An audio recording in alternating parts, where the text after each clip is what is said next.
Township of Monroe Planning Board meeting will order at 6:30 p.m. Please stand as the flag.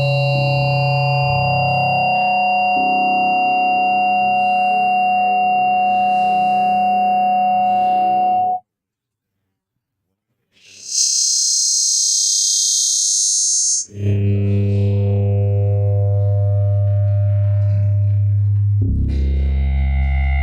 accordance with the Open Public Meetings Act, it is hereby announced that shall be entered into the minutes of the meeting that adequate notice of this meeting has been provided by the following: posted on the bulletin board of the office of the township clerk, posted on the bulletin board within the municipal complex, posted in the Home News Tribune on December 30, 2021, posted on the Monroe sent to those individuals who have requested personal notice. Laura, please call the roll. Mr. Flory? Here. Mr. Rothman? Here. Mr. Riggs? Here. Ms. Polidoro? Here. Ms. Brodsky? Here. Mr. McGowan? Here. Mr. Patel? Ms. Qureshi? Here. Mayor Delina? Here. Chairman Gaffrey? Here. Okay, Laura circulated the minutes before, earlier in the week, and if you've all had a chance to review the minutes, I'd like to ask if there's any questions, corrections. Okay, do I have a motion So moved. I Okay. make a motion to accept the minutes. to accept the minutes? To accept the minutes. Okay, do I have a second? Yes. Okay, motion's been approved. Okay, roll call. Mr. Rothman? Yes. Mr. Riggs? Yes. Ms. Brodsky? Yes, Councilman Van Zora? Yes. Chairman Gaffrey? Yes. Okay, I'm going to turn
Good evening. Can you hear it? Can you hear that? My name is Alan Hilla. I'm a planner, a licensed planner and engineer in New Jersey. With me tonight is Paul Cancilla, who's been involved with this project extensively. He's also works with me at H2M, and we have Stephen Wong from Sam Schwartz, who is our transportation consultant on this project. Thank you. So we're here tonight to introduce the draft master plan for Monroe Township. Quickly, the master plan is, a multidisciplinary planning document that typically requires it has two requirements by state code. The first is having like goals, objectives, principles, and policies, and the second item is a land use plan. Those items are contained in this draft document, as well as some of the optional elements, including a circulation plan, open space plan, infrastructure and utilities plan, and a recycling plan. So to get further into the details of those items, I'll turn it over to Paul Cancella to take it from there. Yeah, thank you, Al. And so moving forward, as the councilman mentioned, that there was an extensive community outreach process. We really tried to engage the public on a wide range of formats. One of them was the public input website. This was both a website that contained the online survey, as well as a way for us to, continually post material update on the progress of the master plan. And as a result of that, we received significant feedback from residents. The survey response rate was very high, and we want to thank the township for their efforts, particularly working to get folks who may have difficulty using an online platform. They really went the extra mile to make sure that those folks were reached as well. And as a result, as you can see on the slide, both the number of survey respondents was almost 1,800, with almost 87,000 responses, as well as almost 5,500 individual comments. And those results have been generated. They're included as an appendix to the master plan. And in addition to that, those responses that we received from the public, both on the survey as well as the workshops, we really worked to incorporate those responses into the master plan. I think you will be able to see those in the document, both throughout the content as well as on the recommendations and forming the goals and objectives of this plan. Again, there was a master plan, both a master plan subcommittee and a stakeholder group. So the subcommittee was made up of members of this board, the planning board, as well as the zoning board, and professionals of these boards. They helped to serve as liaisons to both the township council, the planning board, zoning board, and environmental commission. And we really appreciated their input. They provided us with immense technical knowledge, as well as just information of the community, and that really helped to shape this plan. We presented a draft version to them, got significant feedback from them to really help vet this document. There was also the stakeholder group, which was really members of the community with a wide array of expertise and knowledge, and these kind of added an additional layer of feedback just with their personal expertise, as well as just being members of the community. And these groups together really helped to drive the process forward. So again, there were 3 workshops conducted last summer. There was about 40 attendees to each of these workshops. We received discussions of issues such as desires for greater commercial opportunities, such as restaurants and supermarkets, concerns about overdevelopment of certain neighborhoods, and then a desire for preservation of open space.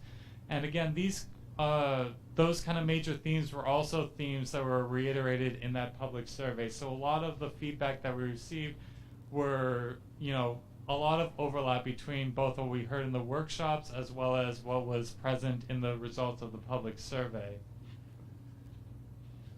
So, after the community outreach portion of this master plan was done, there was a thorough vetting process where we really worked with the township's professionals, the subcommittee, the different groups to really, make certain that the plan that is before you now was thoroughly vetted and really had as much feedback and update as possible.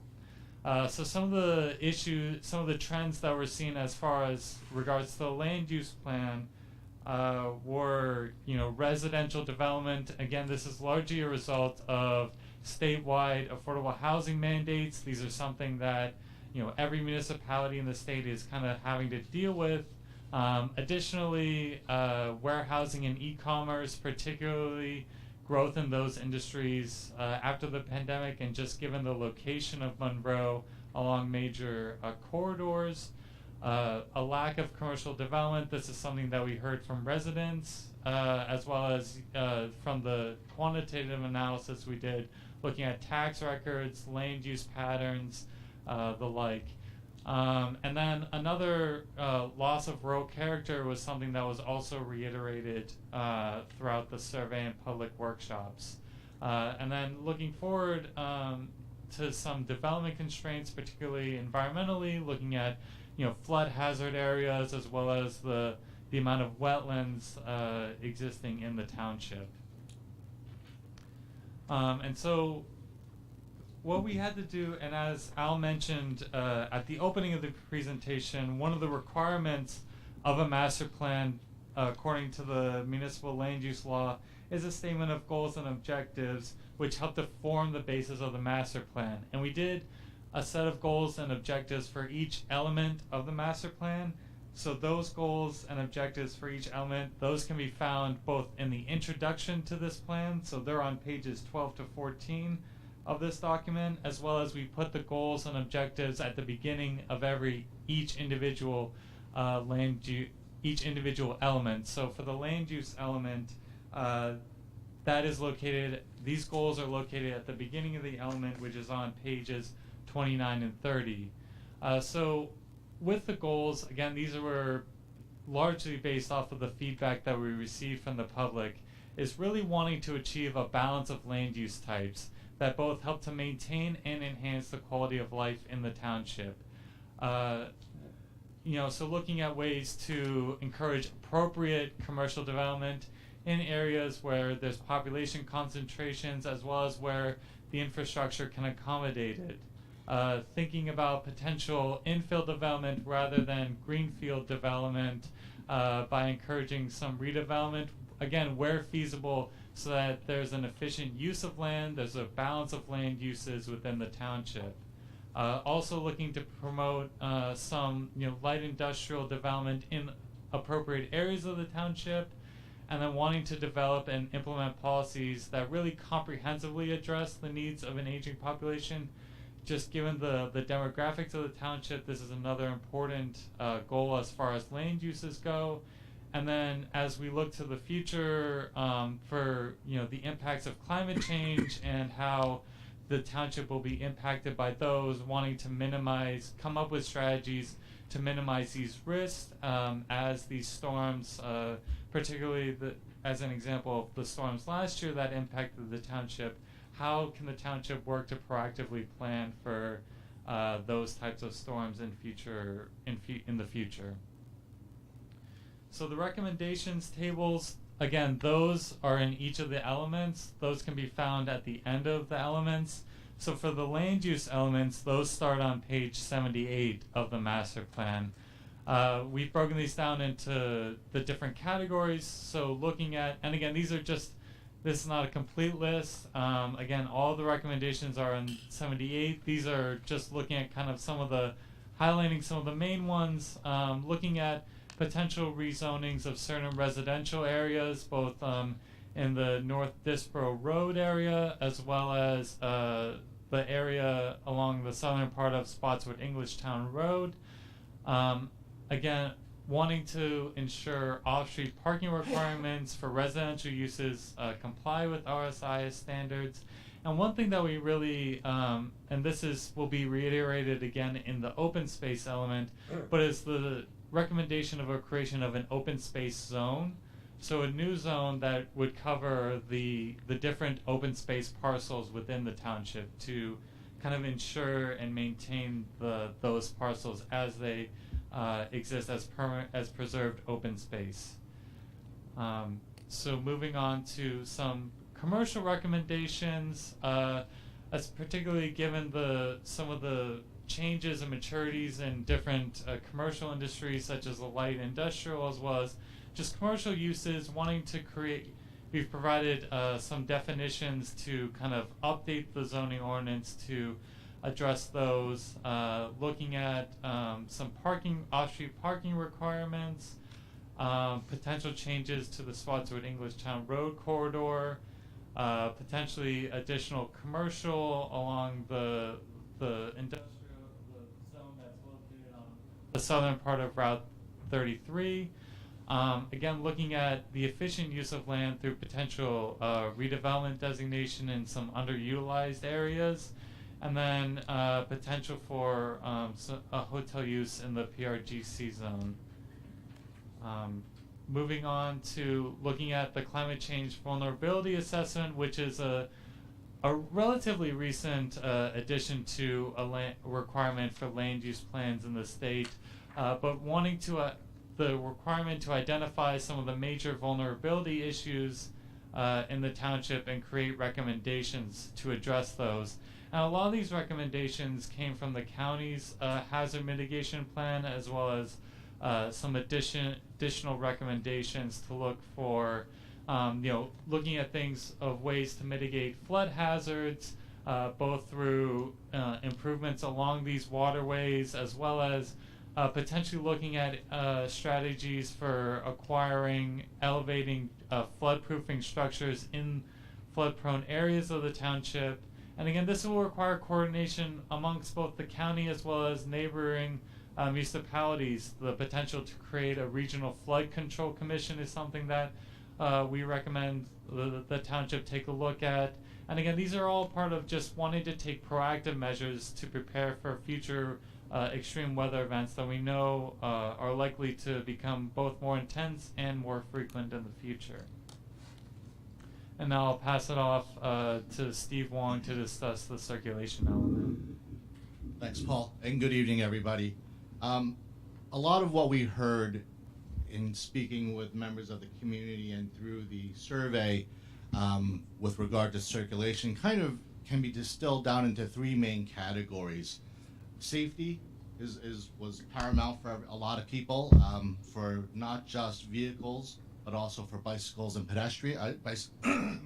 excuse me, bicycles and pedestrians, congestion, again, not just existing congestion that exists within the town, but also anticipating a lot more vehicle trips as a result of all the new housing developments that are being proposed and constructed in town, and also as part of congestion, thinking about the movement of all the freight that is happening in town as well. And the last category was really about developing a multimodal transportation network, providing other options for people to maybe go to the stores or shopping or to a restaurant without having to drive, where they can either walk or maybe bike or use some of those new modern technologies like e-scooters and e-bikes. I don't know if a lot of people are using those, but actually as a result of those, people are now commuting because they have a much greater range, especially the e-bikes, where they can just take their bike and get to work.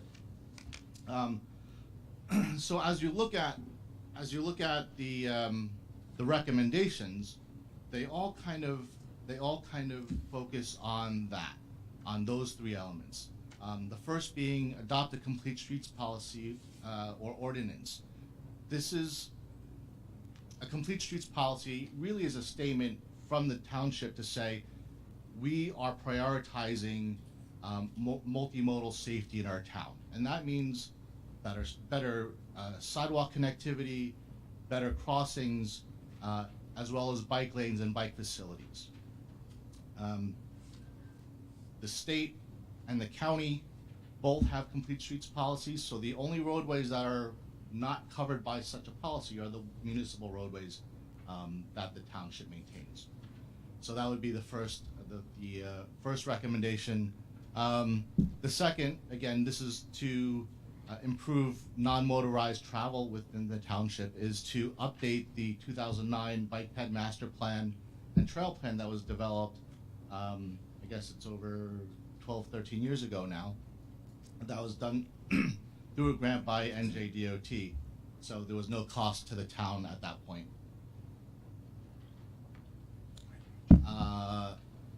And really to address all the different development projects that are happening, either residential or industrial or commercial, develop have a municipal-wide traffic study done. So when developments come to the board, we're really only concerned with, okay, this development is going to bring X number of new trips. But we're not necessarily accounting for the one that's a half mile down the road or around the corner. The recommendation here is to look at all of the development. In addition to looking at what the new land uses are going to be, where else are those sites that might be something that's going to generate a lot of traffic, and create a comprehensive look at what the traffic and circulation is within the township. Again, to improve safety, look at systemic improvements. There are a number of resources out there, especially from Federal Highway Administration. There's also grants available, but to look at systemic safety improvements. So these are improvements where you're looking at a particular roadway topology and you're making improvements that will prevent or help mitigate crashes from happening in the future. So it's almost a proactive step, and you apply that to all the roads within the municipality. And again, recognizing that some of the roadways are maintained by the state and also the county, it's coordinating with them to make those improvements together with the township. And finally, the freight movement and truck traffic was one of the main things that were brought up by the residents. There's currently a study being performed by Middlesex County for the township and its neighboring communities, and really that's an opportunity to be involved in managing and mitigating some of the impacts of the heavy freight that's moving through the area, especially between the two turnpike interchanges. Paul? Yeah. Thank you. Thank you, Steve. And I think one thing that to mention about this plan is really the interconnectivity between all the elements. Land use impacting circulation, open space being a part of land use. We really tried to look at the plan holistically and really work together to really create a cohesive plan where all of these different elements of the master plan were really written as one document to be able to kind of create one vision for this master plan. And so with open space goals, which again are found at the beginning of that element, we know that the township has the goal of retaining 50% of the township as preserved lands. This is reiterated within the goals of the open space plan. Wanting to use the different planning techniques that have occurred before and thinking about other potential ways to continue to preserve, further preserve lands within Monroe Township.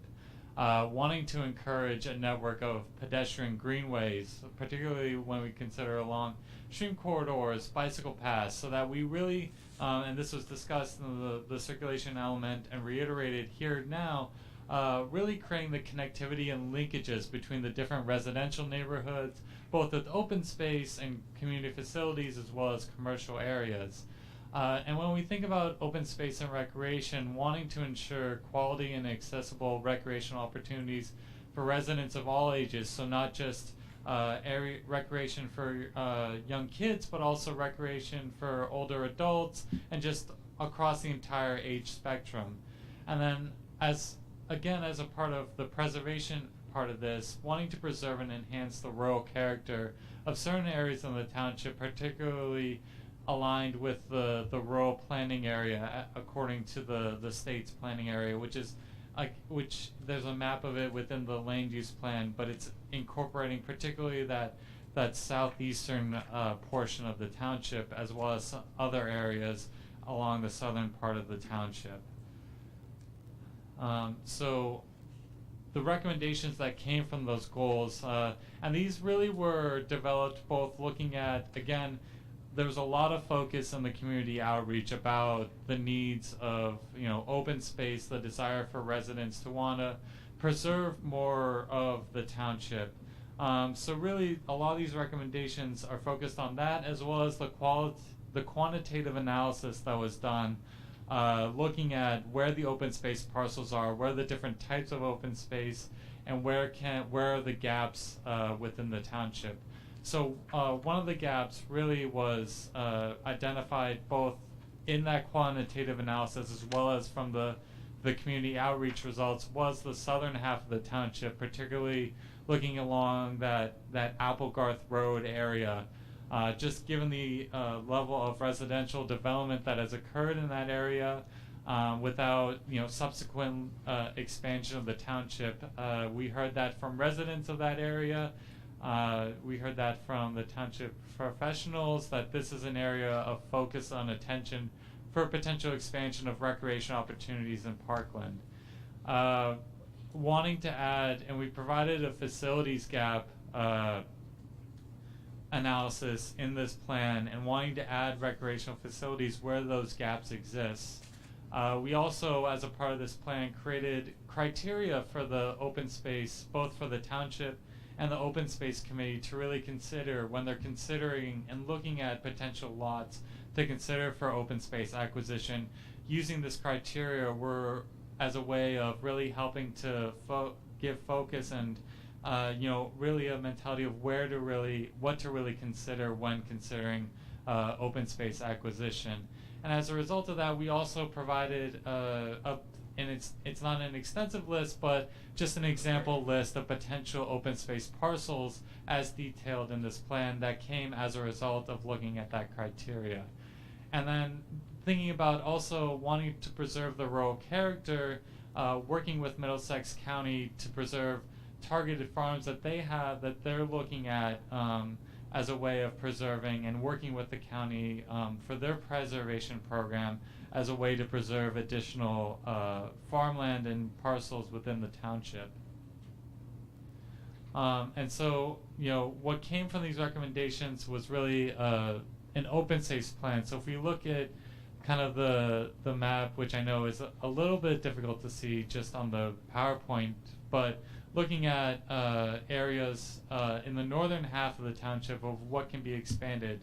So certain, particularly environmentally constrained parcels is one area to look at. And as Steve mentioned earlier, we reviewed the 2009, the trail network plan that was done, and really updated it just based off of some of the conditions that were seen that have really changed in the township since that time period.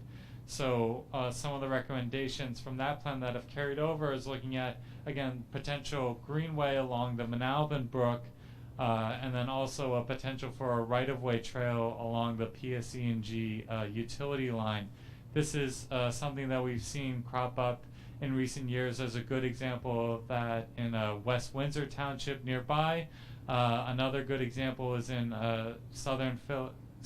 suburban Philadelphia in Hatboro Township. They have a similar extensive trail line going along the right-of-way of the utility line. So that, again, is something for the township to potentially reach out to the utility and consider what the potential appetite for that would be. Again, that would fall in line with creating greater connectivity between the township and, really traces both the northern and southern part of the township. Additionally, again, wanting to focus on potential furthering recreational opportunities in the southern half of the township, particularly over towards Applegarth Road area.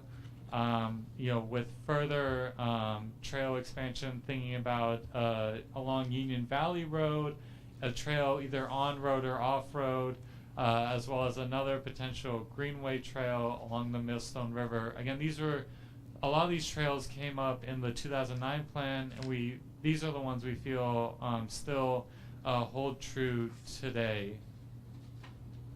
And in addition to those additional elements, we do have a utility element where we looked at a lot of the sewer, the water capacity, the different infrastructure existing in the township. So wanting to really, the main portion of this is really looking to achieve coordination between where the extension of utilities is needed, given the projected, the required increase in residential development in the township. Where are those needed? Thinking about ways where those are aligned with what the policies of the land use goals have. And really looking at, again, mitigation efforts, particularly for the utility aspect of this, and also ensuring that there's adequate sewer and water connections for the development. Again, looking at appropriate areas for this development, not looking at areas where it would be feasible for the township to want to expand. And again, looking at creating an updated asset inventory for the purpose of creating a baseline assessment when the township looks for future capital expenditures. And the recommendations that came out of those goals are really looking at, again, funding extensions of utilities through fair share cost reimbursement agreements, wanting to ensure that the township is able to get some sort of fee or portion from the developers to help offset some of these costs for utility service increases. And really, we tried to align this utility element with some of the build-out analysis and the land use element, as well as the overall land use policies of that element. And then as we move forward, and as the proliferation of alternative energy sources continue, particularly looking at solar, and greater experimentation with geothermal systems, this is something that, again, from the utility perspective, is something that we think the township should consider as well, as those opportunities become available through partnerships with the utility companies that operate in the township. And finally, we have a recycling element as the last element of the master plan. It should be noted that when we did the analysis of recycling efforts in the township, it was realized that the township really has a very high level of recycling rates in the township. It far exceeds the statewide goals, but we still feel that there's areas that the township can improve upon its recycling efforts, looking at particularly the businesses within the township, greater enforcement, additional education, and understanding of the importance and just the different opportunities within the recycling programs that exist in the township.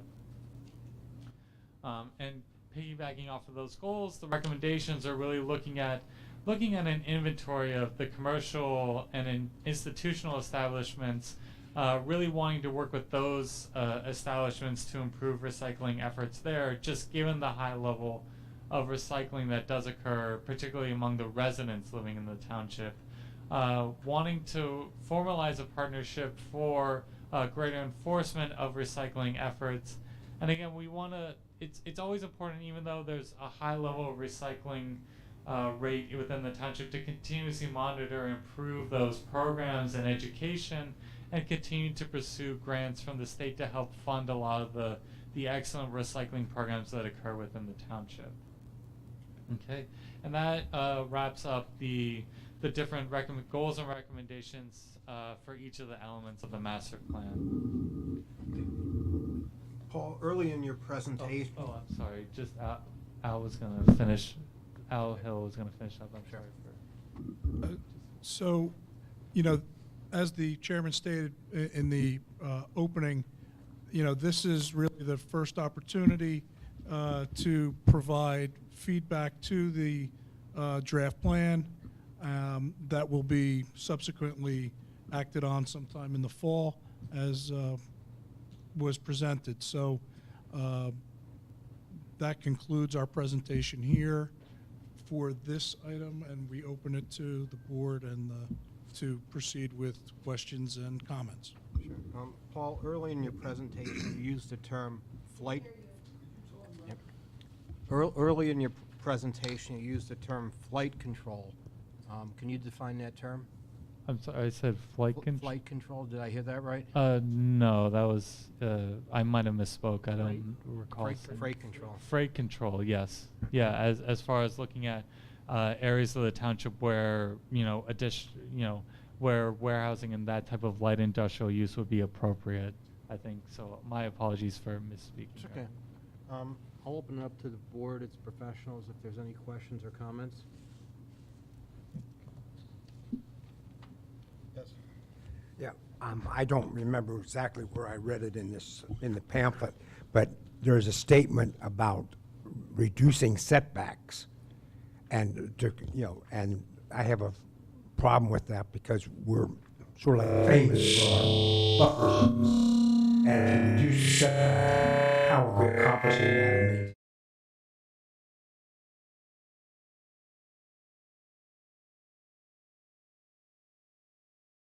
these? I'm sorry.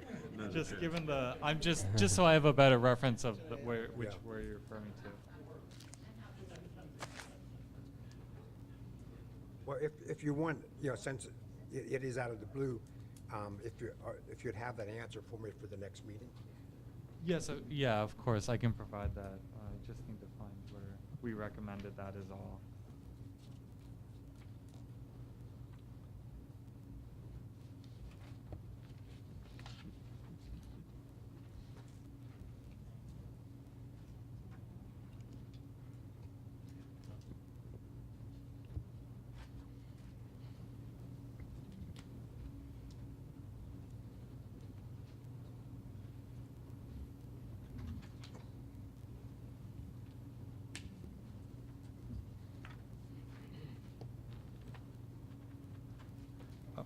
I guess the only, and I think, are you talking about on page 52? Is that where?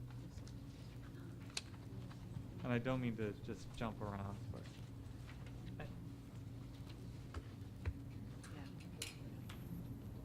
Yeah, and again, we can provide. I think we'll just provide you with that answer at either at the next meeting or at some subsequent point. Thanks. Andy.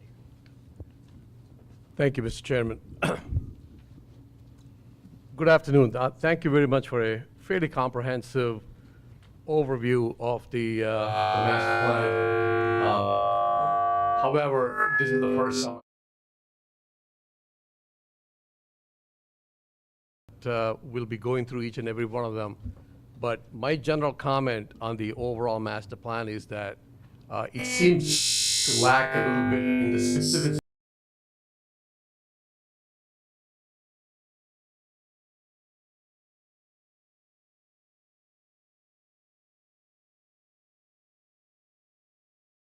of how much water demand exists, how much of the water demand is going to be required, and what is the supply is, and things of that nature. My expertise, I'm sorry, I'm an engineer, not a planner, Steve, but I spent quite some time looking at the circulation element. And even there, I felt that the specificity was missing, other than the fact that you probably got the crash rates from RTM or the regional model or from the DOT. So you categorize one or two corridors as the problematic safety concerns corridors. One of my pet peeves, as long as I've been on the planning board, is that there's a cumulative impact of all the development that's taking place in Monroe.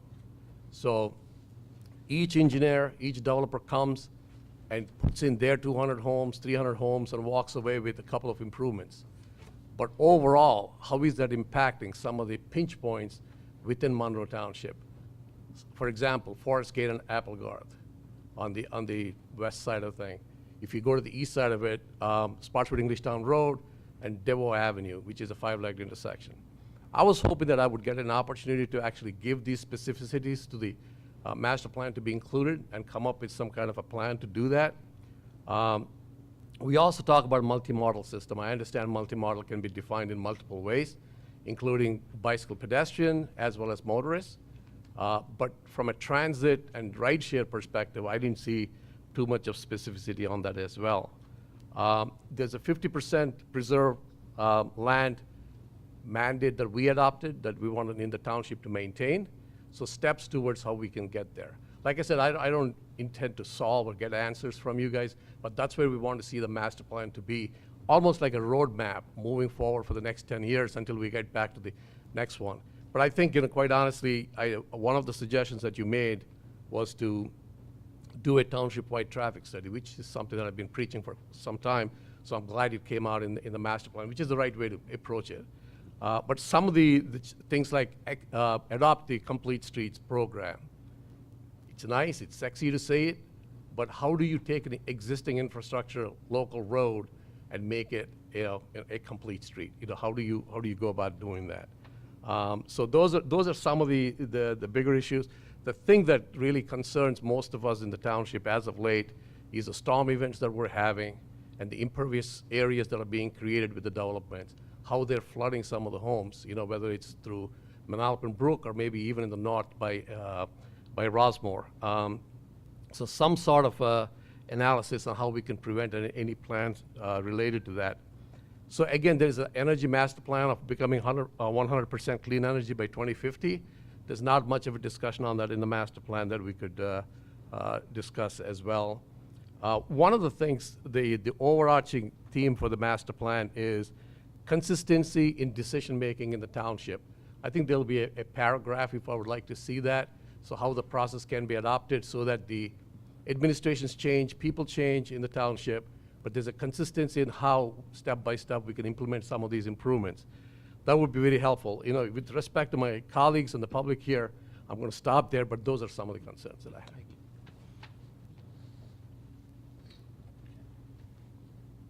Anyone else? Okay, I'm going to open it up to the public. If you want to speak, come up to the podium, state your name, your address, and then you can say what you would like to.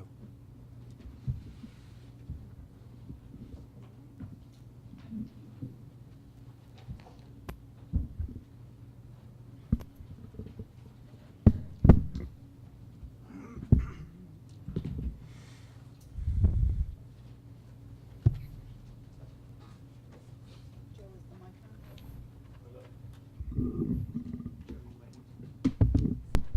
Hello, thank you. Good evening, planning board and visitors. Good presentation. 244 Okay, pages. Can you state your name? and Yeah, address? sorry that. Prakash Parab, 33 Dana Drive. Thank you. Okay, thank you. I don't know how many minutes I have. Please state that, so chairman, so we can follow the rules, please. 5 minutes? The general rule is 5 minutes, Okay, thank you. but that's at the discretion of the chairman. Okay, thank you very much. Yeah, thank you. Good plan, lot of suggestions, but as Andy Polori says, we have to be very specific, and the timelines and good suggestions he gave.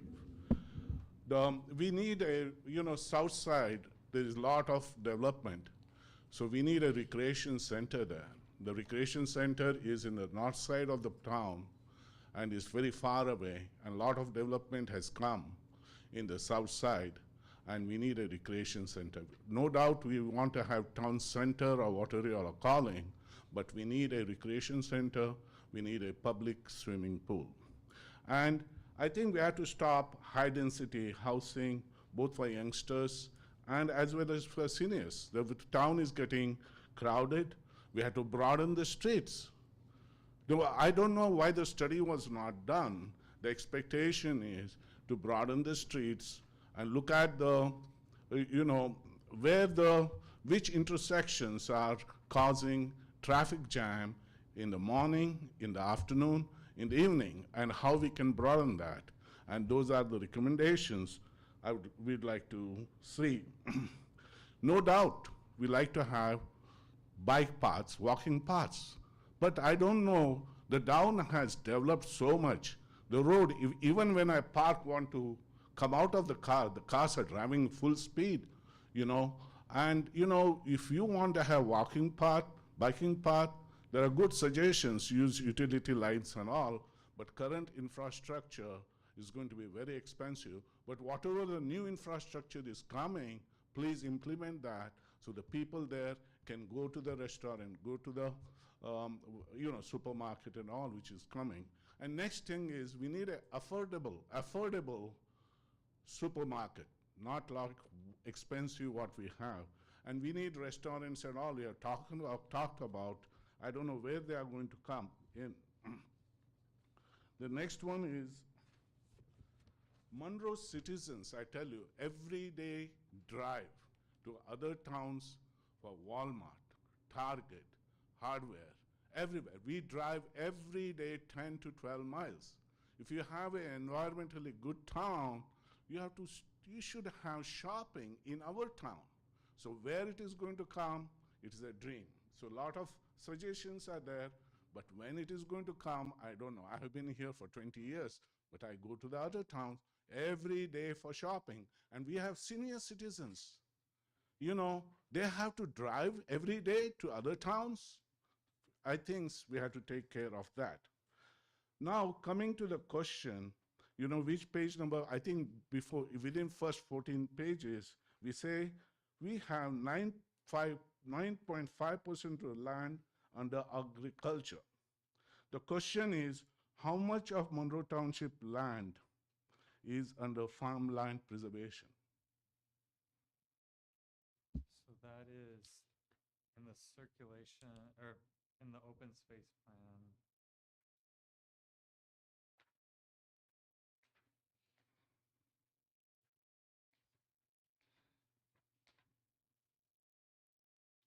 Again, I looked at this Anyway, number earlier. I know it is in the open space plan about how much is actually farmland preservation.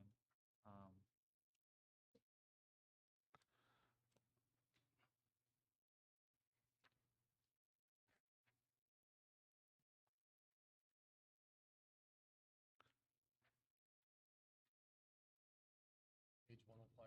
Yes. Okay, no. On page 124, to date, almost 1,200 acres of farmland are permanently preserved. So it's about 1,200 acres. 1,200 acres is under farmland preservation. Yes. That's Thank you very much. I don't know, I had to convert into percentage. Now, you all have this is a good idea, Marketplace of Monroe, west of Paranville and Route 33, projected to have 2,000 residential in future, not immediately, they're coming up. The question is, which land you all are going to use for that? If 2,000 houses are coming, residentials are coming next to the marketplace in west of Paranville and Route 33, it is there in the, it is written in the draft. The question is, which land you all are going to use? Are you going to use the farmland for that?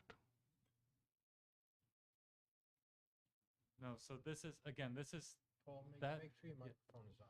Sorry.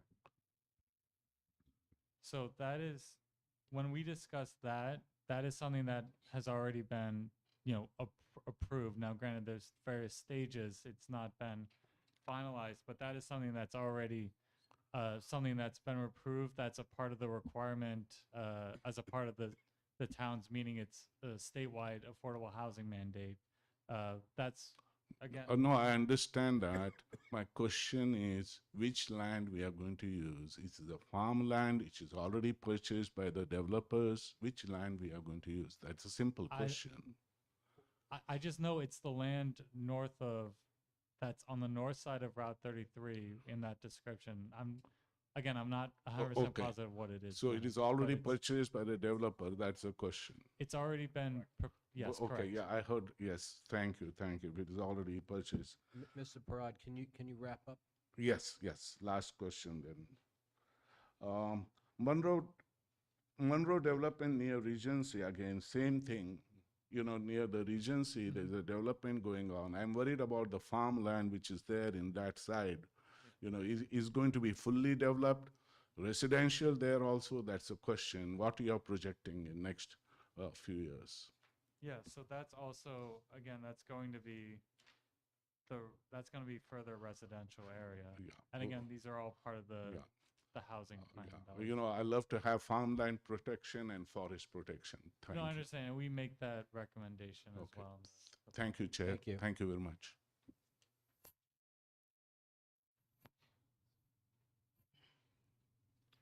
Okay, can you state your name, spell your last name, and your address, Sure. please? Pradeep Melam, MELAM, 4 Jake Place.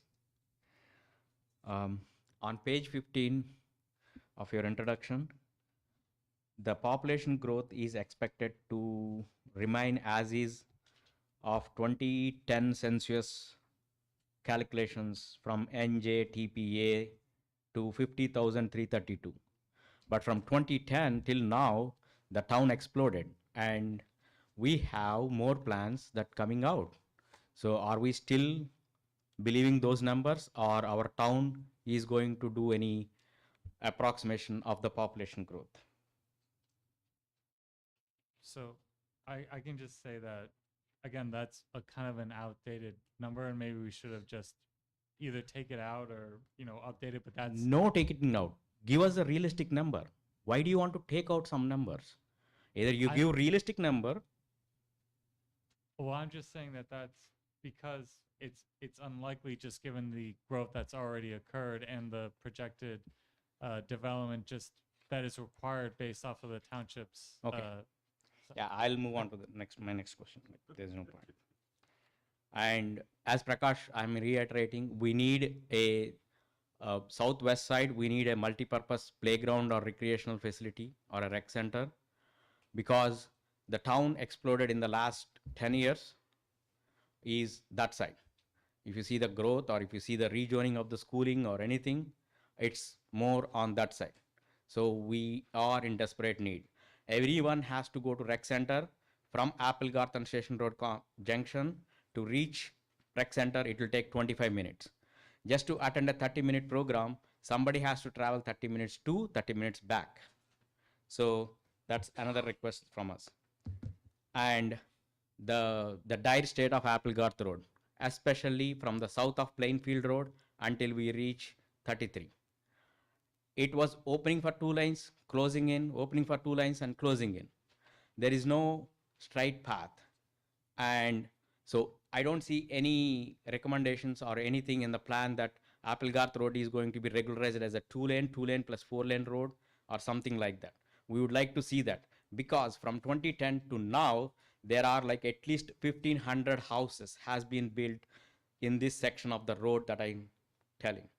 So that is the more congested road, if you see the traffic patterns. And that's another request from us. And so the bike lanes and pedestrians. So if you are doing that on already busy roads, you are putting the citizens' life in danger. If you are putting a bike path or a walk path, it has to be something like marginalized from the main road, and there should be an appropriate curb, and then there should be a bike path or a walking trail. I'm not talking about like my side of the town, which is the southwest, but I'm talking even Bucklew Avenue. If you see anybody biking on a Bucklew Avenue, I never see anybody biking on a Bucklew Avenue, because the road is so narrow, there is no curb, there is no bike lane over there. So we can talk like too many things on like this town, like we can implement this, that, even the motorized bikes that you explained. So even motorized bikes, it's not safe on Bucklew Avenue. So, and when we are scheduling additional meetings, I request this planning board and the mayor and the council is, why don't you take a ward by ward meeting instead of like a whole big meeting, a ward by ward meeting, like first ward, second ward, third ward. We have only 3 wards, I think, if I'm not wrong. So ward by ward meeting will give you more inputs, more public engagement. So that's one of my suggestions. And that's it from my side. Thank you, Ms. Malam.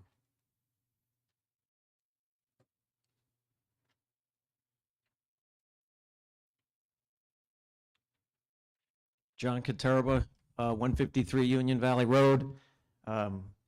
I'm one of the 16 stakeholders listed in the draft. I'm a lifelong resident of Monroe.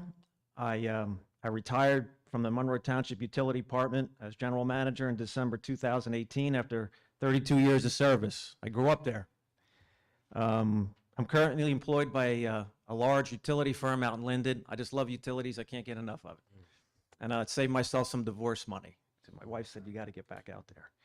I'm going to comment on the latest draft. I had the previous one from July, and I noticed there were some differences. I just recently received the latest version. So thank you for the email today that went out saying that the new version was out. Thank you. Land use, page 53. Most of the maps, and this has been a comment of mine, are really hard to decipher.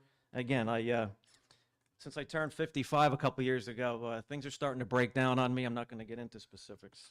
The maps are really hard to navigate with the color. I mean, the zoning map in particular, you can look at page 37, you can pull it up, has 27 color shades alone. And I was joking with my wife, it's like 50 shades of zoning. It's hard to really see the boundary lines. No, but I know it's hard, guys. There's so much going on in a map. I mean, we can break them out into 20 scale, because when I was at the utility, the sewer service area map is the same thing. And a guy comes in with an application and you can't find the property line from the map because of the coloring. And a guy like me with my old eyes, it's not easy. But if you can do that. Land use. You talk about the aging public. Like to see a hospital put out there. There's enough people here to support a hospital, so maybe that could be implemented. I didn't see space for additional police, EMS, fire station properties to be secured. We're going to need them. We need them now. Infrastructure utility plan, pages 131 to 138, 7 pages, versus the 80-some pages of land use. Now, within the 7 pages, the section covers water, sewer, gas, electric, storm, flood, telecommunications. Page 131 states, will evaluate existing utility systems and recommend improvements for future residents, etc. I notice under the water sewer section on the original submission, there were 5 draft bullet points. The latest version it's reduced to 4. I sort of like the one you dropped because it said stop growth in areas with limited sewer and water. That disappeared. So I think we need to expand on that in that section, please. Infrastructure of utility continued, page 131, the bullet points. One of them was base allocation on projected build-out. I'd like to know, we spent about $5 million 5 years ago. Spotswood Paper Mill was going out of business. We bought their allocation. It was the Old Bridge Sands. In that contract, there was a mechanism where we could purchase additional water allocation, and we had first right of refusal, and that's the Farrington Aquifer. That's the gold. That Farrington Aquifer, it needs minimal treatment versus the Old Bridge. I believe in page 32, when you're describing the water system, you glance it out there, minimal treatment is required for the water from our drinking wells. I sort of disagree. If you go back to the 2003 master plan, yeah, that statement's in there, but it's also followed up with a warning about the radium nuclides that are coming and the iron problem. So we need to expand on that. Radium treatment not mentioned. We have currently radium at well 1719 in Rossmore, well 21 on Half Acre Road, well 22 Half Acre Road, Cranberry. It's very costly. I think, Joe, you might be able to corroborate to change the media, and one filter could cost $500,000 to $1 million. I mean, that's what I recall from WRT quotes from when I was there.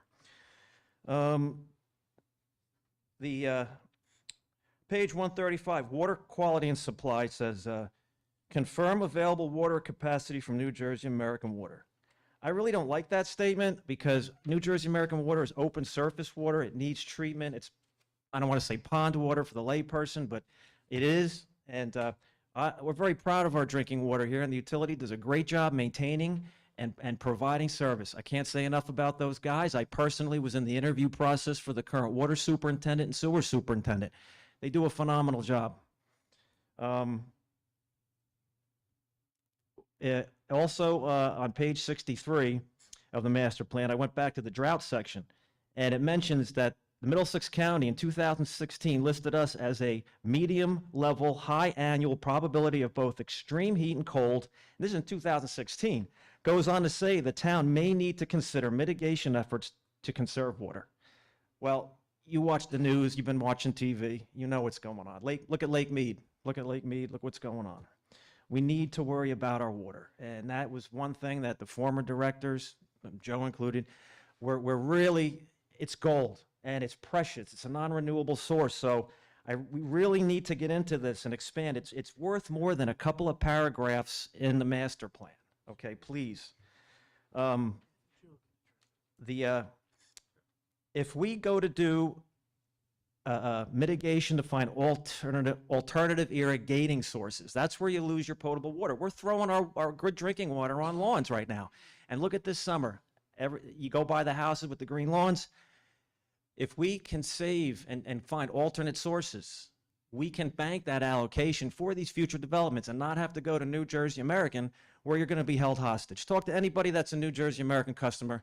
They'll back me up. So in 2003, the utility, under the direction of Mike Rogers, who worked there for 27 years, was also a resident, came up with, and we were awarded from the state, that we got the WAVE Award, first in the state of New Jersey to require developers to install separate mains, irrigation from water at millions of dollars. These developers weren't happy with us, but they did it. The township was on the hook to provide the source. That was the handshake written agreement. I don't see anything in this talking about non-potable sources. We've made these developers spend millions of dollars. We're obligated to provide the source. Let's put it back. Maybe that's not the plan now. Maybe we've changed course. But I'd like to see that implemented back in here. There were implementations put in place for supply. There were 2 reservoirs looked to be created. If Lucille Di Pasquale was here, she'd remember, because we had to go buy property from her in easements to create and get back what was Lake Marguerite at the northern part of Monroe Township in Alcolt. We were going to reestablish that, and we have irrigation mains that are run to the Lake Marguerite area waiting to be filled. But right now, I believe Dynasty, a bunch of other developments that surround Monroe Pines have this infrastructure in. It's there waiting, and we can save a lot of allocation. I don't see anything about it in the master plan, and I think we need to get back to that, because purchasing of the New Jersey American water is listed in here about 3 times. It's, it just bothers me. Another option we had for Route 33, somebody talked about the Route 33 corridor with the houses coming. There is a bottleneck at Pump Station 2. All the sewage basically drains from Route 33 down to the offices of the MTUD. It's a big pump station in the back. There's a bottleneck there, and it's very costly. We started talking about the bottleneck in the 2003 master plan. Dig it out and read it. 20 years later, here we are. And a possibility we came up with was wastewater mining. Nobody wants to talk about wastewater mining. Go to California, Beverly Hills, Arizona. It's basically taking raw sewage, nobody likes to talk about it, converting into usable effluent for irrigating. You can bank your allocation. No New Jersey American water. Let's look where we're at. Watch TV. Wastewater mining is in our future, whether you like it or not. And we should pursue that. I talked to people, constituents, they have pressure concerns out in the Mill Lake, Alcolt area.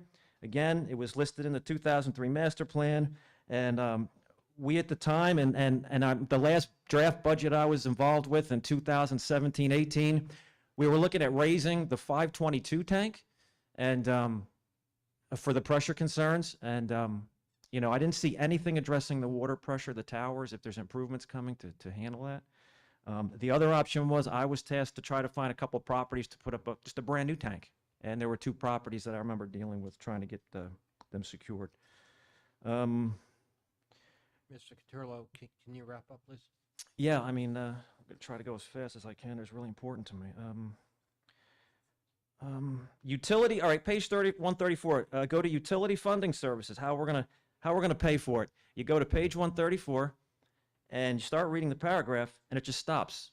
It's getting to the real, the cliffhanger. How we're gonna pay for it, and if you read page 134, it stops. There's no more information.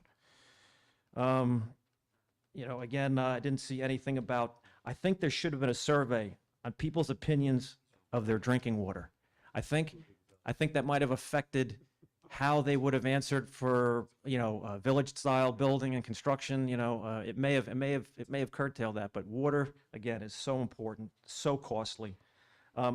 Lastly, I'll start wrapping this up. Terrorism threats. I didn't see anything about terrorism threats since 2001, 9/11. I was the OEM liaison. We were given warnings from Homeland Security, the FBI, for people, terrorists poisoning the water. On their high mark, on their high level of concern, were open water surfaces, were like high target areas for planes flying over, dumping chemicals in open water. We're lucky. We've got a lot of well water here, so we're pretty good shape as far as terrorism, but I think we should, in the day and age we live, we should address that. It's a painful subject, but this is the world we live in. Lastly, I'm just going to say this, the master plan should balance growth to meet available water supplies within the township by establishing land use densities consistent with the water supply limits. Thank you. Thank you.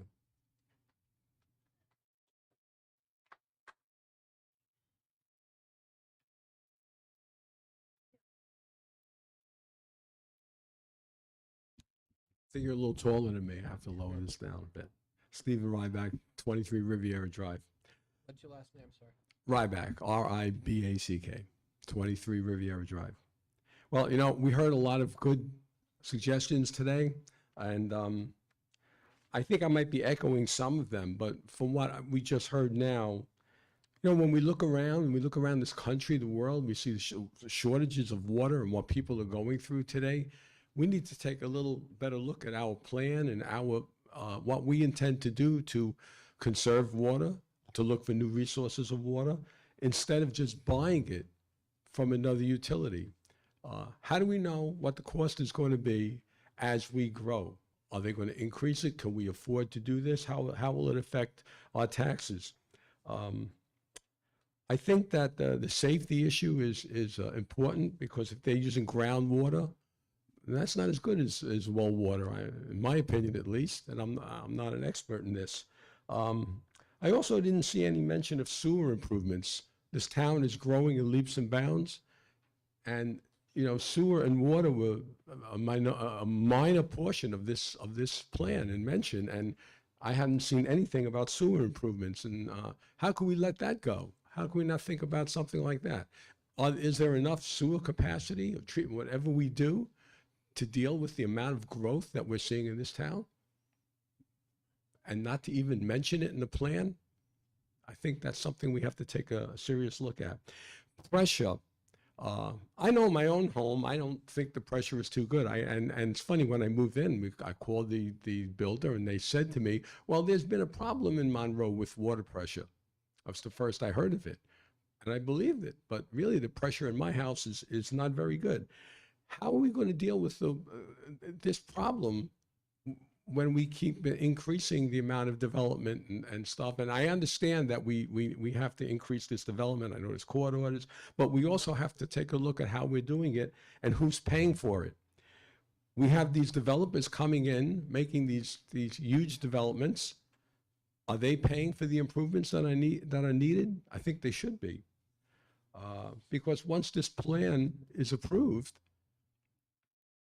anything subsequent to that improvement is going to be up to the taxpayers to pay for. So I think we have to take a good look, and I think, you know, the experts on this panel here, I trust that you're going to be making the right, developing the right questions and coming up with the right answers. Thank you. Thank you.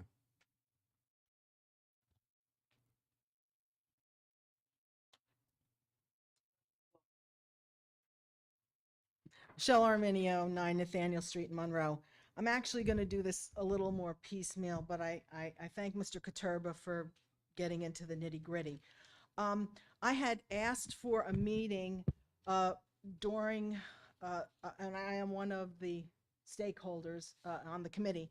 I had asked for a meeting to discuss the affordable housing and the Monroe Township fair share. There was a meeting called, but then it was canceled because 2 years ago, it was the graduation for the Monroe High School. So I would ask that we reconvene a specific meeting for the affordable housing. That's, let's face it, that's going forward is going to impact us a great deal. I just have a couple, and one of the other reasons for it, and I'm just going to read this, and sorry about reading it, but I wanted to get this out. On July 13th, 2022, the Affordable Housing Board met. Council President Miriam Cohen presided over the meeting with the board attorney Jerome Convery, who are both here tonight. I attended that meeting as a member of the public. I asked the chair when the updated Fair Share Housing Plan would be available.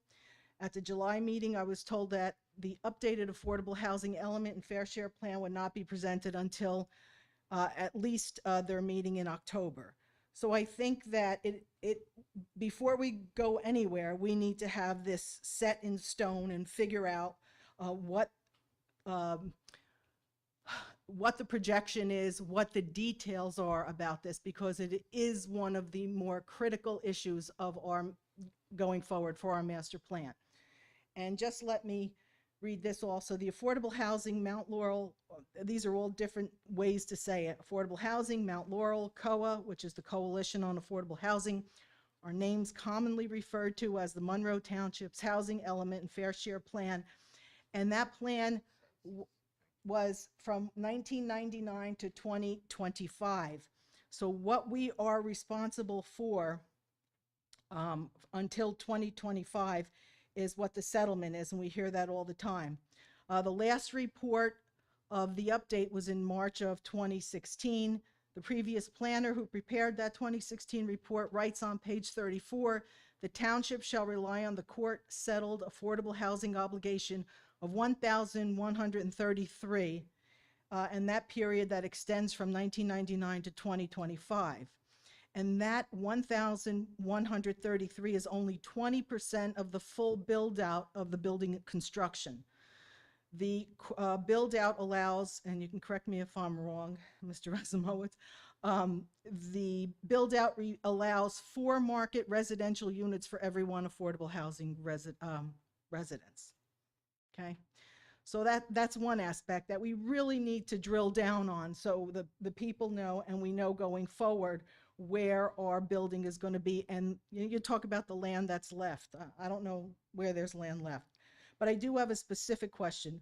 The 400 acres on Perineville Road, are they going to remain in this plan as passive open space and recharge? Because I believe we inherited that from the New Jersey Turnpike Authority as a mitigation plan. So I'm wondering if that is going to be preserved wholly as it is. That is the intention. There's no recommendation for anything other than that. But there is a recommendation to keep it as It's already considered as a part in the open space plan. It's already considered as a part of the open space Yes. amount. Welcome to Monroe. There's a lot of things that are considered and that don't happen. Okay, so now let me move to this master plan that's presented tonight. And it suggests encouraging cluster residential development as a goal to preserve land. That experience is tried and failed in Monroe Township. Cluster zoning, capture of open space has not resulted in the preservation of true open space. Most often, the town takes the land and deeds it for municipal use, and that defeats the intention and purpose of cluster zoning. So your recommendation to use cluster zoning, I think, again, we need to reevaluate that and either be specific or eliminate it. Developers carve the best part of the lots for themselves and turn over the less desirable parcels to the town, usually in the form of a stormwater basin and undevelopable lots. And that's part of the problem with the cluster zoning. Another goal of the open space element is the 50% of township land as preserved land. And again, I couldn't quite read the map. So where are we at today? The map that one of the maps you had was based on the 2015, and it said it was about 19% of open space we've kept.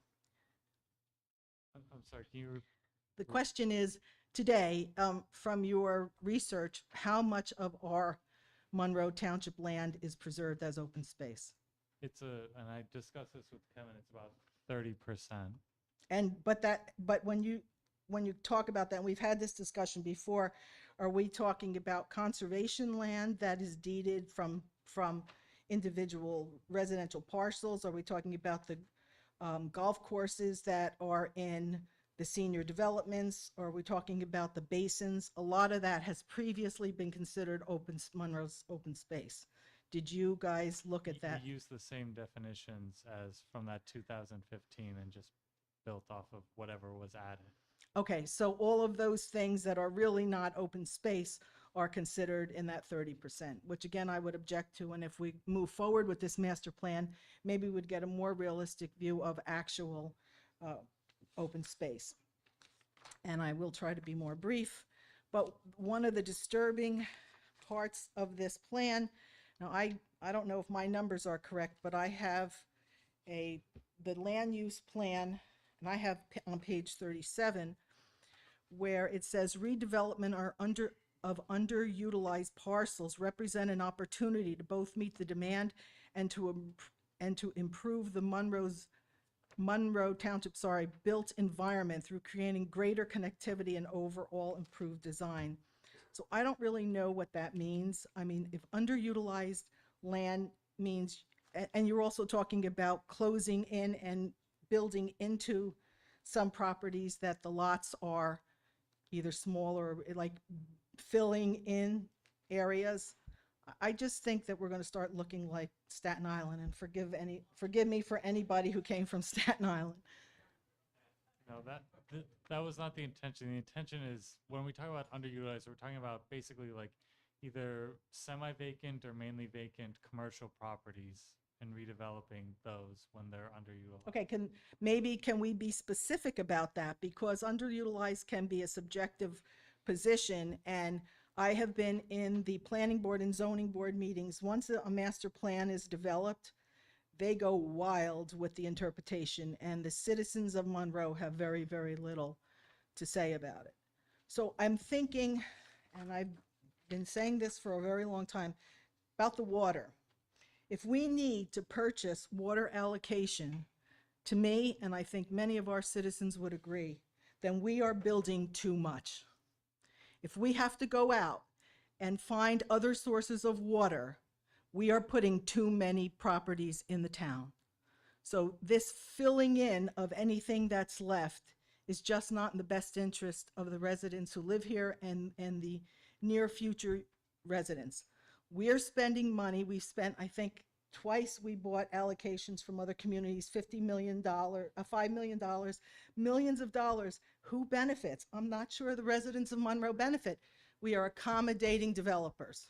If we're putting in sewer and water because we're developing something down the street, those are the developers. They are benefiting. We are paying the taxes.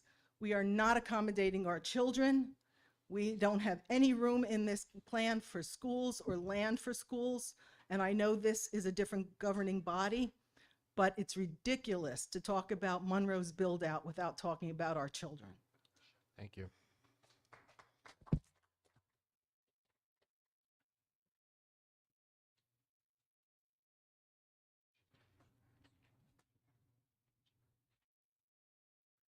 George Gunkelman, 5 Killicourt, Monroe. Can you spell your last name, please? Gunkelman. I'm going to piggyback on what my predecessors had said, and it's just by way of emphasis. The 400-pound gorilla here is the impact of new construction, particularly the impact on our school system. The biggest item in every local taxpayer's taxes is the school item. It's bigger than anything else, and it will make us not have resources to do the many wonderful things that are talked about in generalities in the master plan. Apple pie and mother is great stuff, but you still have to buy it. So my question is, did the plan look at the projection of numbers of new construction and what the implication is for the ratio of students in 5 and 10 years out? I guess that's the range from what I heard tonight. And, did these projections identify the number of additional classrooms that would be required and some general estimate of what that cost would be? It's an overwhelming thing. It is the 400-pound gorilla. We can't pretend that we have resources for all these other wonderful things if we've got all this on the books ready to happen. I don't know if it's possible to renegotiate any of the things that are on the books. The developers were able to renegotiate things when they weren't able to do what they wanted because of COVID and other things, but we don't seem to be able to. I suspect we can't, but maybe we should try. Moving on to something else, I would really like to see us work with the county, since Prineville Road is a county road, Applegarth is a county road, but particularly on Prineville, because the land is either wetlands, which is the rationale why the county wasted a fortune in improving the sidelines. They put in structures to protect the road at great cost rather than go out into the wetlands. We have this other set aside land that we control, the 400 acres that was mentioned, and also the other wetlands that we got from the state. Not all of it is wetlands. We got a larger parcel than that. Maybe we can do a trade with the county to say, okay, take 50 feet on the side of the road. Pick the side that's the better side, and let's widen Prineville Road. You don't have to go down there more than once a month and see where some resident or some driver has crashed into the guardrail, provoked either by a deer, blinded by headlights, take your pick. But you go down there, you can go down there anytime when you can see, you can go down there tonight. Every time you see that guardrail crushed, you know that someone paid an awful price for that experience. And it happens over and over and over again. If you talk to Monroe Police, they'll tell you they're there every week on those kind of events. We need to widen that road. That should be part of the master plan, in my opinion. Now, I know it wouldn't be easy, and we would need cooperation from the county, but we have things to give, and we normally have clout with the county. A lot of talk in the master plan about open space. Great stuff. Everybody likes it. But it's only useful if it's managed. If you take open space in your yard and quit mowing it and quit maintaining it, all you have is a patch of weeds and eventually a few scrub trees in it. A lot of our open space is not so different from that if you made a patch in your yard. You don't want it in your yard, you don't do it in your yard, but we do it in the township. So open space should be managed open space. It shouldn't be some overgrown thing. And we get it in some areas where we did cluster housing and then there's a parcel that's set aside and it's just left to grow up in weeds. It also becomes a habitat for deer. Deer might be very pretty. Bambi was a great movie, but when you hit one with your car, or if you're a farmer and you have it eating your crops, not so good. And we've created a lot of habitat for them at quite a price to all sorts of people. The land use changes have not been specified in the plan as I understood my reading of it, and I need to go back to it. It's not easy to read. 250 some pages is intimidating, or 157 is it? I forget what the number is, but it's an intimidating thing, and much of it is very hard to read. Maybe there'll be some hard copies that we can borrow at the library or sit down and use here in town. But I think we have to remember, if we're making land use changes, that we have a few left of farming families. who have struggled for generations to hang on that land through good times and bad, and good crop years and bad crop years. So if you want to change the densities in your land use plan, that land becomes less valuable. Is that fair to the farmer that hook onto it? If someone devalued your property, anything you owned, by writ, would you find it acceptable? Indeed, the New Jersey Supreme Court didn't. It's considered a taking and typically has been thrown out. So let's not get too cavalier and think that we can do it and get away with it. It'll probably be fought and thrown out. We have a lot of things to do here, but I'll go back to my first one, the 400-pound gorilla of how we deal with this growth that's on the books and how we're going to fund the schools that will be the byproduct of that growth needs to be addressed, because it will just destroy our ability to do all these other wonderful things that are talked about in the plan. Thank you. That's all I have.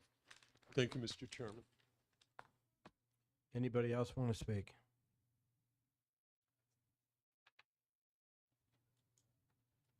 Hello, hi, my name is Ganeshwar Sadamastala, 283 Morning Glory Drive. Can you Monroe. spell your last name, please? Sadamastula.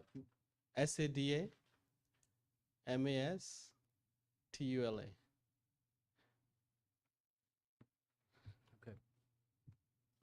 So I had a chance to go through the draft master plan, and I have concern, like I think the plan addresses a lot about the growth which has happened in the southern side versus the growth which has happened on the north side. Just to put the numbers right, the growth on the southern side is 5% versus 4% on the north side, and the number of acres, right, which we have on the south side, we have north side, we have 722 acres of parks land, like parks available, and south side we have around 330. So my concern is, like, we have already grown so much on the southern side and it's not going to stop, right? And the draft tells here that we are going to address, it says here, I'm reading specifically, that the lack of recreation opportunities in the area was pointed out by the residents during the public outreach phase. It is recommended that the township explore the potential to create additional parkland in the area of the township to meet the recreation needs of the current and future residents. So the plan shows that it is mentioned here that it is going to do something about it. At least from 5 years, what I have been in this town, what my concern is, whenever I go for walking or jogging, right, there's only Monroe Township, Thompson Park is the only one which I trust to go. Okay, there might be some small parks, but I either go to East Windsor, Etra Park, or I have to go to Thompson Park. There's nothing which is on the southern side to address anything just for walking or biking. So I really hope that this plan will basically address those issues and have something on the southern side, so that we can have better public facilities. And also regarding the community center, right? I mean, we have community center which is on the north side. For me to go to community center, it takes like 25 minutes to 30 minutes, okay? At least during the summer, right? If we have like a shuttle or something, we have shuttle for seniors, like to go around the CN center, but for me to go to the community center, I will take so much time. So if we have like a township shuttle from the southern side, it really helps, at least during the summertime, because people are, like, everybody's available, they want to go and do something. Not year round, but at least to start with, I think that will be a good idea. The other thing I want to talk about is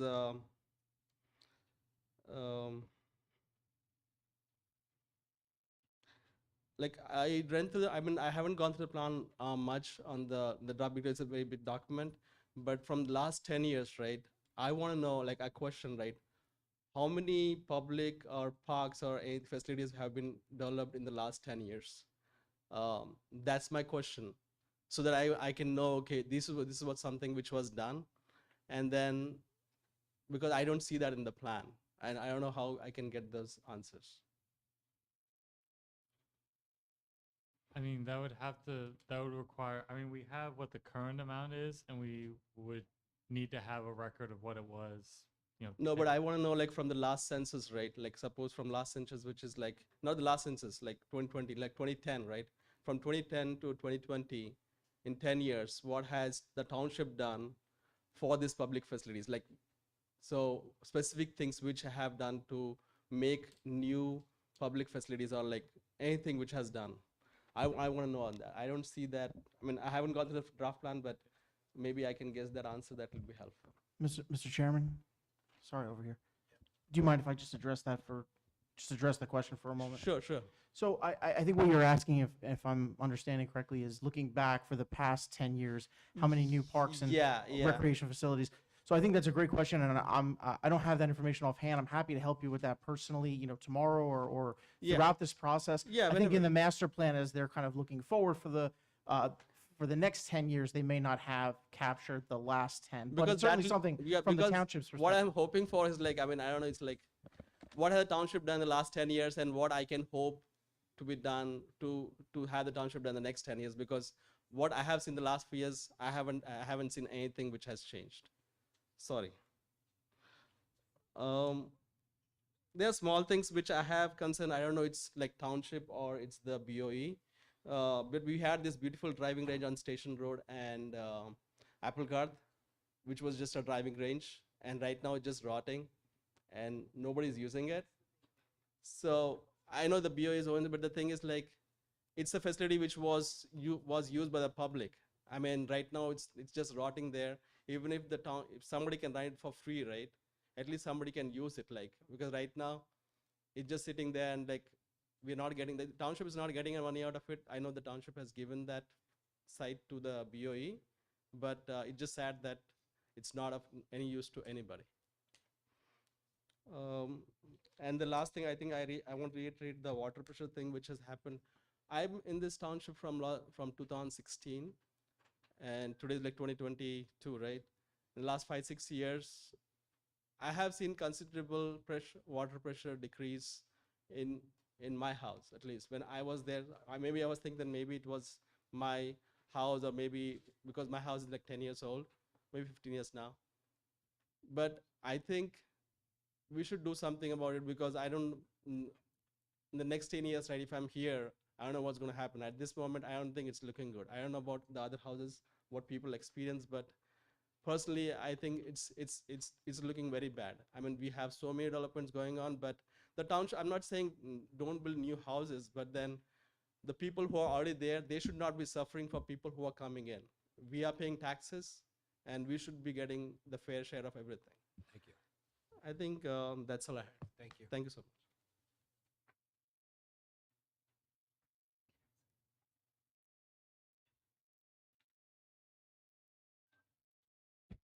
Darren Kutz, KUTZ, 397 Buckaloo Avenue. I wanted to know, do you have our community forestry plan included in the master plan at this point? We have it on our file, like we've looked at it. We don't have it included in the master plan. Well, by state law, it has to be in there, so I suggest that you put it in there, because a real important issue is it gives the town immunity from lawsuits against us with anything that happens to a shade tree. So if you don't have it in the master plan, then we don't have immunity from that. And it's kind of stupid to not have it. And if it is a state requirement, which I was told it is today, I think we need to put that in there. So please take care of that. I'd also just like to reiterate what George had said. I think the biggest issue here is the school systems. I mean, let's face it, why is people leaving Monroe? Because they can't afford the taxes, a lot of people don't come here because they can't afford the taxes. Eventually it's going to push me out because I can't afford the taxes. And why is that? Well, the reason is because we just keep building, and we can't afford to keep paying for these schools when you have the state government going with the Abbott program where they're giving all the money to the cities and nothing to us. The bottom line is we got to pay for that, and we can't afford to keep doing that. So to me, that is a huge, huge issue. The second big issue is the water. I agree. I screamed about this 20 years ago when I wanted to change the zoning back then. And, you know, I came before this board and I was told by the mayor and the township engineer and others, oh, it's illegal to change the zoning. That was a bunch of baloney because Cranberry did it and Millstone did it. And Millstone has way better zoning. They're up to 10 acres, I believe now, you know, and we didn't. We waited way too long. This exploded and now we're dealing with it. You know, I think what took place when we did the last master plan was criminal. I mean, we should have taken the Route 33 corridor. That should have been industrial out there, not residential. We had an opportunity to cut down on the affordable housing unit requirements by putting in industrial. Does that get rid of it all? No, it does not. But it's a heck of a lot better than giving an upgrade of, you know, density for a retirement community, and I'm not picking on them, or low-income housing. You know, it doesn't matter. The bottom line is if we would have changed to 10-acre zoning 20 years ago when I said Millstone's going to do it, and people said, oh, it's illegal. It wasn't illegal, you know, and I wish I had $1 for every time I came to this board and was lied to, you know, and that's not against you, Jerry. I know you're not the one who drove that. But other people here would say, oh, you can't do that. No, you could have. We could have. Cranberry did it. It stays rural there. You don't see them putting everything up like we did. And they were smart. They took and they put their industry where the major roads were. You know, we had a perfect opportunity where you could have taken 33, trucked it right up to the turnpike. You're not driving through the town. So what do we get? The other towns around us all do it. And guess what? All the trucks drive through Monroe. We get to deal with the crap that they created. We had an opportunity and we blew it by giving all of that open space out there on Route 33. That was the last frontier. And by making it residential, guess what? We're going to pay the price for that for the rest of our lives and the lives of our children. That should never have happened then. So I think it's pretty important when some of us who've been here a long time bring up things like this. We're speaking from experience, you know. Thank you. And that's about it. Thank you very much. Thank you, Mr. Cook. Anyone else?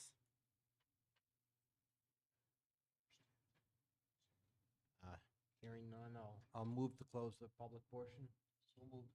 Second? Second. Thank you. The public portion is closed.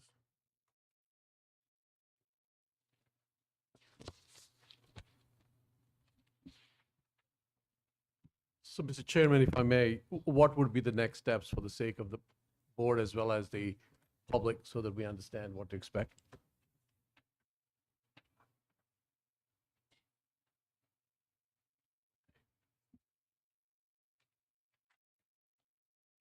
In terms of the question, I'm going to defer to Terry. Okay. As I stated at the beginning of the meeting, I don't know if you're listening or not, Andy, but at the beginning of the Apparently meeting, I not. stated this is an informational session, and we got a lot of good input from a lot of different people, and a lot of good points were made. So what's going to happen? The final draft, this is not going to be voted on until probably later in the fall. It's not going to be the next meeting, I can guarantee you that. That'll give everybody at least another month or even a little bit more than a month at a minimum.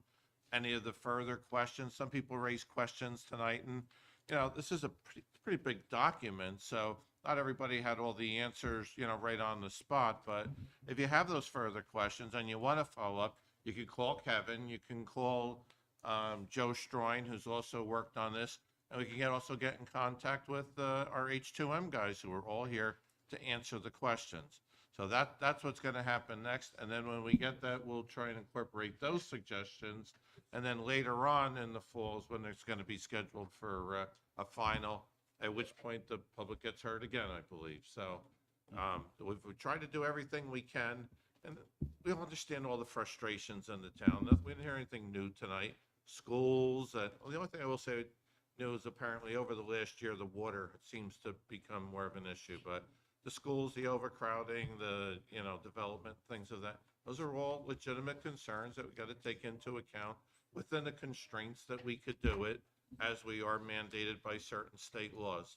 We try to do the best that we can. So I wasn't here 10 years ago, so I can't help you with what happened then.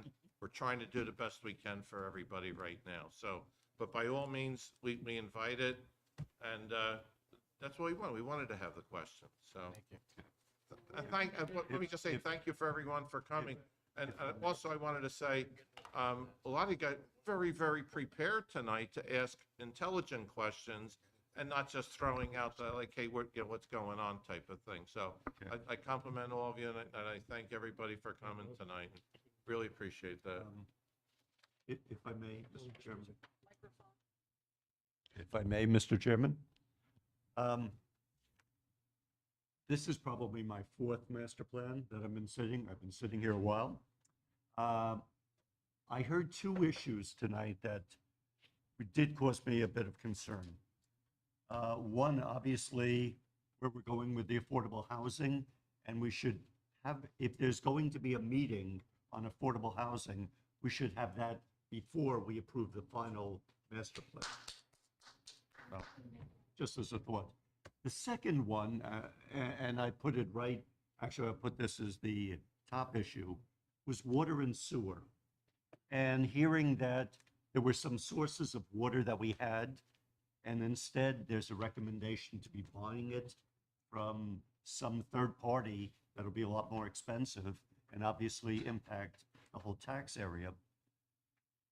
I think a lot more work needs to be done, and I heard it from John Katerba. And maybe it's because it's my fourth time around. I've been sitting here a while.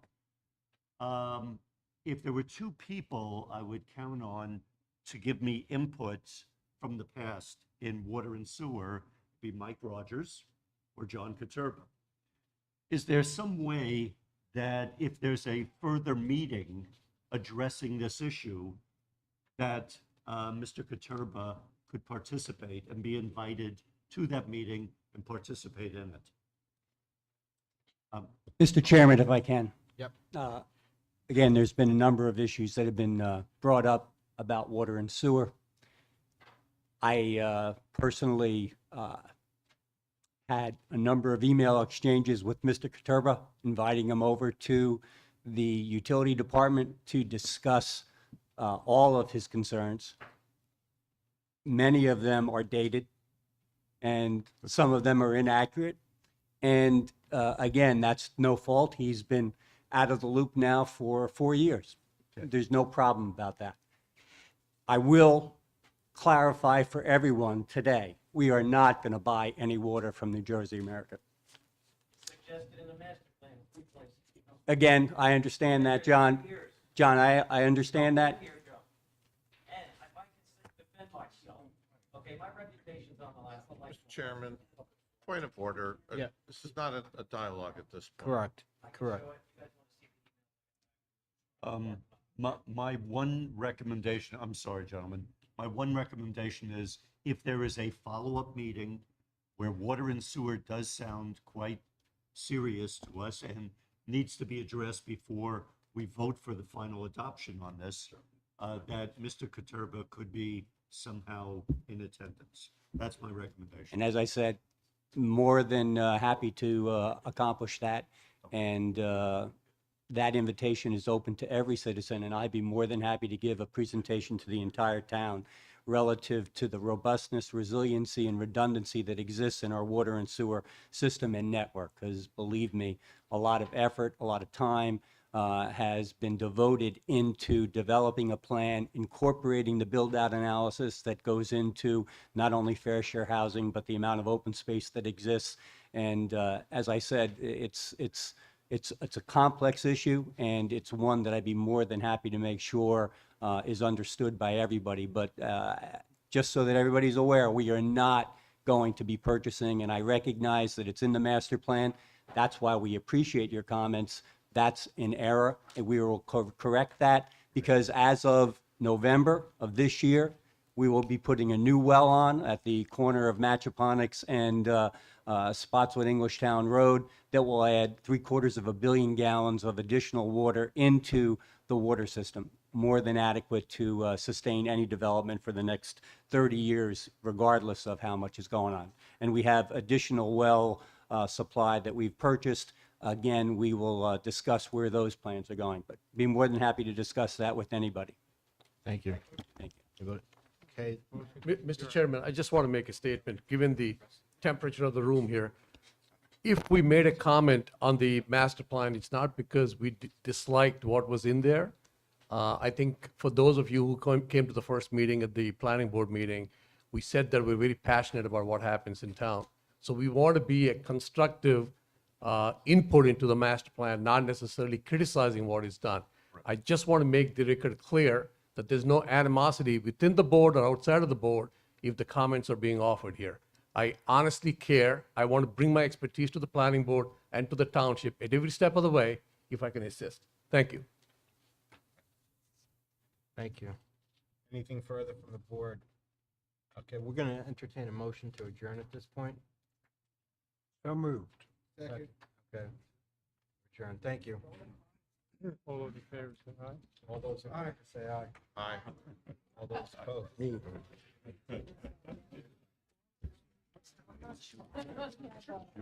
Okay. Sounds. Nope. That was funny. That was not funny.